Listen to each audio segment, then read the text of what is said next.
আসসালামু আলাইকুম ফ্রেন্ডস, অ্যাডোজেট শিক্ষায় আপনাদেরকে স্বাগতম। আপনারা সবাই কেমন আছেন? আশা করি সবাই ভালো আছেন। বরাবরের মতো আপনাদের সাথে আছি আমি সাইফুল ইসলাম। চলে এসেছি নতুন একটি ভিডিও নিয়ে। আজকে আমরা জানবো আপনি কুমিল্লা থেকে পুবাইল যেতে কোন কোন ট্রেন রয়েছে, সেই ট্রেনগুলা ছাড়ার নতুন সময়সূচি, বন্ধের দিন এবং গিয়ে পৌঁছতে কতক্ষণ সময় লাগবে বিস্তারিত। আমি যদি আপনাদেরকে ট্রেনের সময়সূচিগুলা বলে দেই, আপনি কুমিল্লা থেকে পুবাইল যেতে শুধুমাত্র একটি ট্রেন রয়েছে, সেটি হচ্ছে কর্ণফুলী। কর্ণফুলী ট্রেনটি কুমিল্লা থেকে ছাড়বে দুপুর 12টা 55 মিনিটে এবং এটি পুবাইল গিয়ে পৌঁছবে বিকেল 5টা 26 মিনিটে। এই ট্রেনটির কোনো অফ ডে নেই।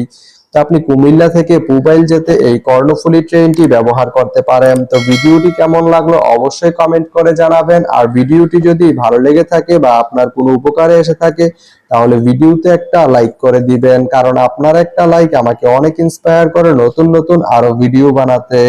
তো ধন্যবাদ সবাইকে ভিডিওটি এতক্ষণ ধৈর্য ধরে দেখার জন্য। ভালো থাকবেন, সুস্থ থাকবেন, অ্যাডোজেট শিক্ষার সঙ্গেই থাকবেন।